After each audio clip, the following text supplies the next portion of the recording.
এই রেসিপিটা তৈরি করে বাসার সবাইকে খাওয়ানোর পর এখন থেকে 2 দিন পর পর এই রেসিপিটা খেতে চাই। এত বেশি মজার হয় যে যত বেশি করেই তৈরি করি আমার পর্যন্ত আর আসে না। সবাই খেয়ে আগেই শেষ করে ফেলে।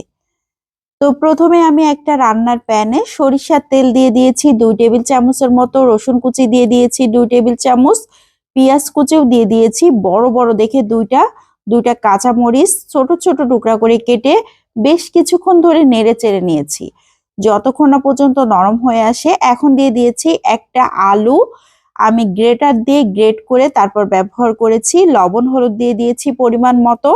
আলুটাকে হাতে কুচি করে দিলেও হবে, তবে গ্রেটার দিয়ে গ্রেট করে দিলে খুব সহজেই নরম হয়ে আসে। আর নতুন আলু একটু নাড়াচাড়া করলেই কিন্তু আলুটা দ্রুত নরম হয়ে যাবে। আলু থেকে যে পানি বের হয়েছিল সেটা শুকিয়ে গিয়েছে, আলুটা নরম হয়ে গিয়েছে। এখন নিয়ে নিয়েছি একটা রাজহাঁসের ডিম।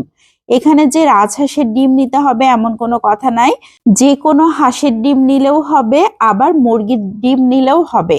তবে ডিমের পরিমাণটা একটু বেশি করে দিলেই খেতে ভালো লাগবে। আমি গ্রেটার দিয়ে গ্রেট করে দিলাম, তাহলে এই ভাজিটা করতে বেশি সুবিধা হবে আর ডিমটা ভেতর থেকে খুব সুন্দরভাবে ভাজি করা যাবে। এখানে আলু ব্যবহার করা হয়েছিল, আলুটা আগে থেকে নরম হয়ে গিয়েছে, এই জন্য ডিম দেবার পর নাড়াচাড়া করতে করতে একদম আঠালো টাইপের হয়ে আসবে। এই পর্যায়ে নামিয়ে একটা সাইডে রেখে দিচ্ছি ঠান্ডা হবার জন্য। এখন একটা পাত্রে 3টা ভাজা শুকনো মরিচ নিয়ে নিয়েছি, লবণ নিয়ে নিয়েছি সামান্য পরিমাণ, সবকিছু লবণ দিয়ে ভেজে নিয়েছিলাম, এই জন্য এই পর্যায়ে লবণটা একটু কম দিয়েছি। পেঁয়াজ কুচি দিয়ে দিয়েছি 1 টেবিল চামচের মতো, খুব ভালো করে চটকে চটকে মাখিয়ে নিচ্ছি। হাতের সাহায্যে চটকে চটকে মাখিয়ে নিলেই খেতে ভালো লাগে। আর আমার কাছে মনে হয় কাঁচা পেঁয়াজ ছাড়া ভর্তা একদমই জমে না। এখানে একটা টমেটো কুচি করে নিয়েছি, আমি সরিষা পেস্ট ব্যবহার করেছি। টমেটোর ভেতরের পানি পানি অংশটা বাদ দিয়ে তারপর ব্যবহার করতে হবে, আর সরিষা পেস্টটা অবশ্যই ব্যবহার করার চেষ্টা করতে হবে, তাহলে টেস্টটা পারফেক্ট আসবে। ধনিয়া পাতা কুচি দিয়ে দিয়েছি একটু বেশি পরিমাণ, খুব ভালো করে হাতের সাহায্যে চটকে চটকে মাখিয়ে নিয়েছি। মাখানোর পর মনে হচ্ছে মশলাটা এমনি খেতেই ভালো লাগবে। এখন দিয়ে দিয়েছি সেই ভেজে নেওয়া ডিম, আলু, রসুন, পেঁয়াজ সবকিছু হাতের সাহায্যে খুব ভালো করে এখন চটকে চটকে মাখিয়ে নিচ্ছি। সবকিছু খুব ভালো করে চটকে মাখিয়ে নিলেই ভর্তা রেডি হয়ে যাবে। তো সবকিছুই মাখিয়ে নিয়েছি, এখন দিয়ে দিচ্ছি কাঁচা সরিষার তেল। আমার কাছে মনে হয় কাঁচা সরিষার তেল ছাড়া ভর্তা একদমই জমে না।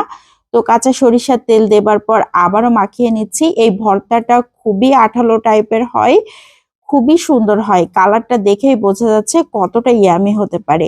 এটা খেতে যে কি পরিমাণে মজার, মানে সত্যিই বলে বোঝানোর মতো না, অসাধারণ টেস্টি। এটাতে গরম গরম ভাত মেখে নিলে উফ, কি যে টেস্ট হয়।